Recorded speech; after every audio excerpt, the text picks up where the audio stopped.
Under the blazing Anatolian sun, a weary column of knights marched with their wagons, unaware of the storm about to descend.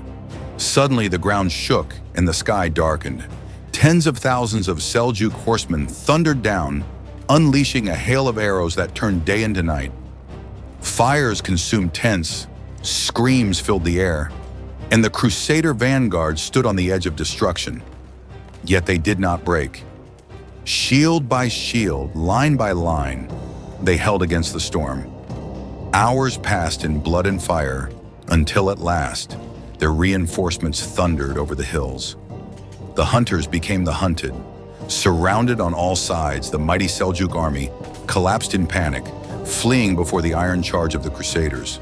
From near annihilation came triumph. The cross had prevailed, and victory belonged to the Crusaders. In the summer of 1097, Anatolia stood on the brink of chaos. After the crushing loss of Nicaea, Sultan Kilij Arslan I of the Seljuks felt his honor torn to shreds. To him, the fall of Nicaea was not merely the loss of a fortress, it was a humiliation before the entire Muslim world. The Sultan, once dismissive of the Crusaders as little more than a band of unruly Western knights, now realized he faced a disciplined force blessed with dangerous determination. His pride wounded and his power questioned, Kilij Arslan vowed revenge. He rallied 20,000 to 30,000 mounted warriors, the pride of the Seljuk Sultanate. These were not heavy knights clad in iron, but swift horse archers, trained since childhood to rain death from afar with their powerful composite bows. Their armor was light, leather and mail, allowing unmatched speed. Their tactic was simple yet lethal.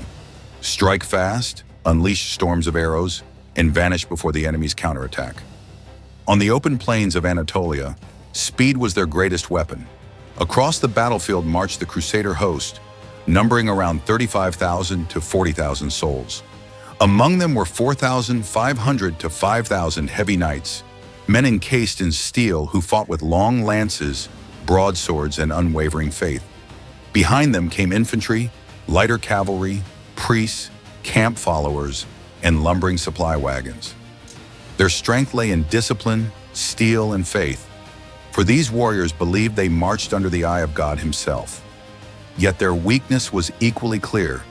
Their column was slow, their formation clumsy, and their survival depended on fragile supply lines stretched across hostile lands. The leaders of the Crusaders were men of ambition and cunning. Bohemond of Taranto, a Norman hardened in the wars of southern Italy, was sharp and decisive. Robert of Normandy and Stephen of Blois commanded with courage, though lacking Bohemond's ruthlessness. Further behind marched the might of the Crusade, Godfrey of Bouillon, steadfast and unyielding, Raymond IV of Toulouse, experienced and shrewd, and Bishop Adhemar of Le Puy, the spiritual heart of the army. But a fatal decision had been made. To ease the strain of supply, the Crusaders had split their forces in two columns. This division was the very opening Kilij Arslan craved. Like a hawk circling its prey, he prepared to descend upon the vanguard at Dorylaeum, aiming to annihilate them before the rest could come to their aid. One side brought the storm of arrows and speed of the desert winds. The other carried the iron discipline and faith of the West. When these two forces clashed, the soil of Anatolia would be drowned in blood, and the fate of the crusade itself would hang by a thread. On the early morning of July 1st of 1097, the vanguard of the Crusader army reached the plains near Dorylaeum and set up camp beside a river. This vanguard was led by Bohemond of Taranto, Robert of Normandy, and Stephen of Blois. Their men were exhausted after days of marching under the scorching Anatolian sun. The supply wagons creaked heavily, and even the horses staggered under their burdens. Unknown to them, Sultan Kilij Arslan I had been watching, waiting. Hidden among the hills and ridges surrounding the plain, tens of thousands of Seljuk horsemen were poised for attack. The Sultan had chosen his moment perfectly. The Crusader forces were divided, and the vanguard was isolated far from the rear guard. Then, without warning, the silence of the plain was shattered.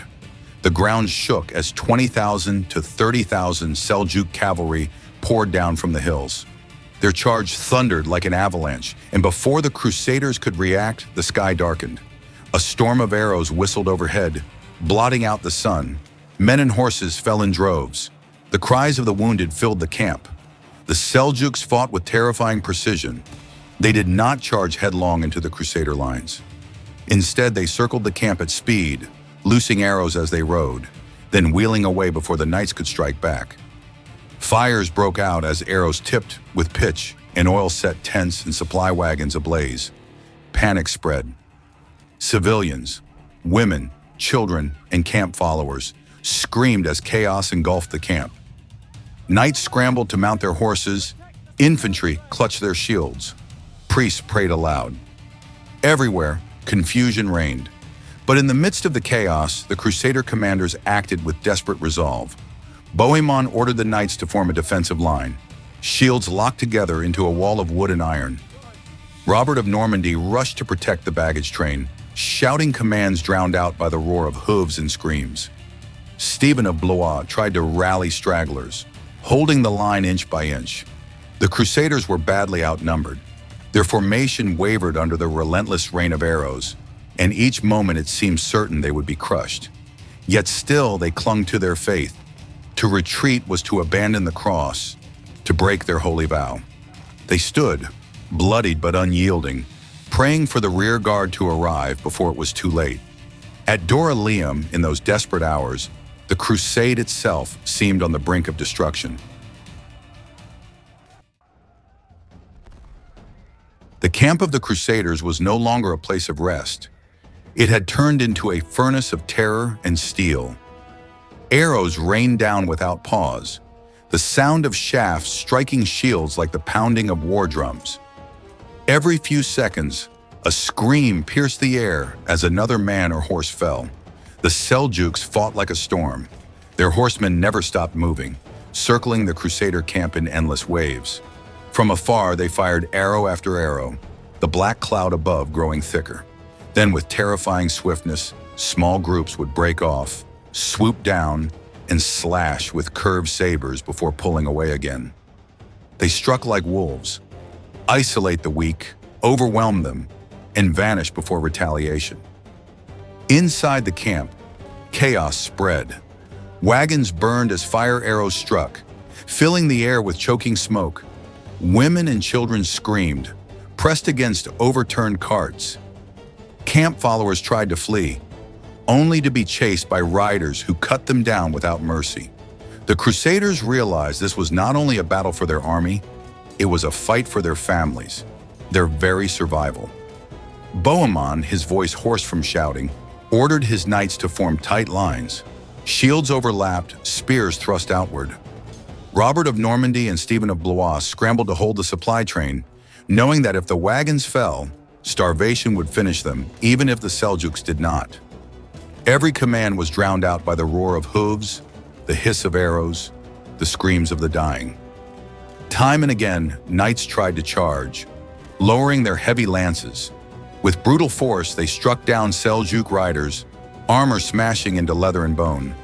But the enemy never stood still. The Seljuks melted away like smoke, regrouping, and then another wave came. It was like fighting the wind itself, impossible to catch, impossible to stop. Yet even in the heart of despair, courage blazed. A band of Norman knights, bloodied and exhausted, lowered their banners and hurled themselves into the fray. They crashed into a cluster of Seljuk riders, swords flashing, axes hacking. The clash scattered the enemy for moments, buying precious time. But soon the circle tightened again. The Seljuks regrouped, surrounding the knights, arrows and sabers closing in. Hours dragged on. The Crusaders' shields grew heavy with arrows. Their arms ached, their mouths dry with thirst. And still, they did not break. Every heartbeat was a defiance. Every desperate blow, a prayer for survival. At Dorylaeum, the crusade balanced on the edge of annihilation. For most of the morning, the Crusader vanguard had stood at the very brink of destruction. Their camp was burning, their soldiers weary and bloodied, and their shields heavy with arrows. Every minute felt like the end was near. The Seljuks tightened the noose, their riders shouting with triumph, their arrows falling like rain. Victory seemed certain, but then a new sound rose above the chaos. At first it was faint, like distant thunder rolling across the hills. Yet with each heartbeat it grew louder. The ground shook again, but this time not with the fury of Seljuk hooves. It was the armored march of the Crusader rear guard. Over the ridges they came. Godfrey of Bouillon led the charge, his banner of the cross blazing against the smoke-darkened sky. To his right rode Raymond of Toulouse, grim and determined, and beside him, the towering figure of Bishop Adhemar of Le Puy, the spiritual leader of the crusade. Their troops were fresh, their armor gleaming, their lances lowered. They had marched hard to catch up, and now they struck like a hammer. The Seljuks, so confident a moment before, faltered. They wheeled about to face this new enemy, but suddenly the hunters were trapped. From the camp, the battered vanguard of Bohemond, Robert and Stephen surged outward, roaring with desperate fury.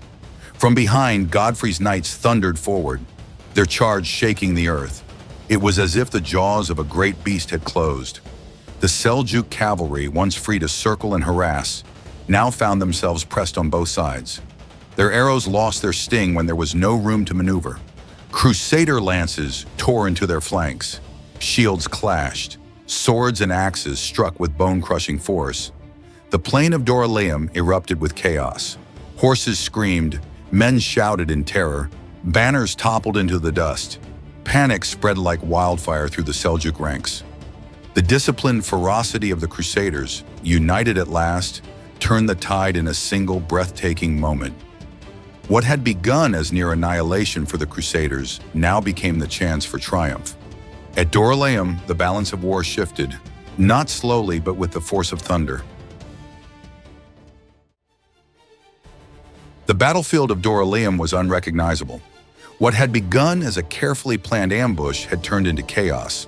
The Seljuk cavalry, once so confident, now found themselves squeezed between two walls of iron. The sound of hooves pounding had changed, from the rhythm of the hunt to the desperate scramble of prey. At first, their commanders tried to rally. Trumpets blared, riders shouted, urging their men to form a line, to turn and fight. Small clusters of Seljuk horsemen wheeled about, loosing arrows and charging with sabers raised.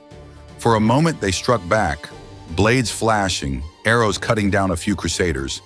But the counterattack collapsed as quickly as it began. The Crusader knights, heavy in armor and unyielding in formation, smashed through their thin defenses. Spears skewered riders, swords cut down those who lingered, and the Seljuk banners fell one by one into the dust. Then the panic spread. One rider fled, then another, and soon entire groups were galloping away. The field became a torrent of frightened men, spurring their horses to the limit, trying to escape the tightening jaws of the Crusader army. The Crusaders pursued with merciless determination. Heavy cavalry thundered across the plain, lances lowered, trampling through bodies and scattering survivors. Infantry poured out of the camp, chasing the stragglers with spears and axes. Even the once weary vanguard found new strength, driven by rage and relief, cutting down their tormentors as they fled. The Seljuks, masters of the ambush, were now helpless. Their speed meant nothing when there was no room to maneuver. The open field that had favored their arrows became a killing ground for the Crusader charge. All morning they had hunted, but now they were hunted in turn. By midday the rout was complete. The Seljuk army dissolved into fleeing fragments, scattering across the plains of Anatolia. Behind them lay the wreckage of their failed ambush. Broken arrows, abandoned horses, shattered banners, and the bodies of thousands. At Dorylaeum, the proud hunters of the morning had become the desperate prey of the afternoon. By the late afternoon of July 1st, 1097, the battlefield of Dorylaeum had fallen silent. Where once the thunder of hooves and the clash of steel had echoed, now only groans of the wounded and the cries of frightened animals remained. Smoke rose from burned wagons and shattered tents, drifting above a field littered with broken arrows, torn banners, and countless bodies. The Seljuks, who had begun the day with confidence, were utterly broken. Thousands lay dead on the plain. Those who survived fled into the hills and deserts, abandoning both the battlefield and their honor. The mighty ambush that Sultan Kili Arslan I had prepared so carefully had ended not in triumph, but in disaster. Once more his prestige was shattered, and his control over Anatolia began to unravel. For the Crusaders, it was nothing short of miraculous. In the morning, they had faced annihilation. The vanguard, isolated and pressed on all sides, had fought desperately for hours under storms of arrows. Yet they had not broken. Their faith and discipline held, and when the rear guard finally arrived, the two halves of the army united in a crushing counterattack. What had been certain defeat turned into a sweeping victory. That night, the Crusader camp was filled not with fear, but with relief and celebration. Soldiers embraced one another, priests led hymns of thanksgiving, and knights spoke of how God himself must have guided them through the fire. For many, Dorylaeum became proof that their holy cause was blessed. The consequences of this battle were immense. The Seljuk threat in western Anatolia was broken. Kilij Arslan could no longer hope to destroy the Crusaders with one decisive blow. Instead, the way forward, deeper into Asia Minor, lay open. From here, the Crusaders would march to Antioch, and eventually to Jerusalem itself. But beyond strategy, the victory carried a deeper meaning. It showed the Crusaders that even against overwhelming odds, against faster, more numerous foes, they could survive and triumph if they stood together. Dorylaeum became a rallying cry, a legend whispered by campfires as the army pressed ever onward. The fields that had nearly become their grave now became the birthplace of their legend.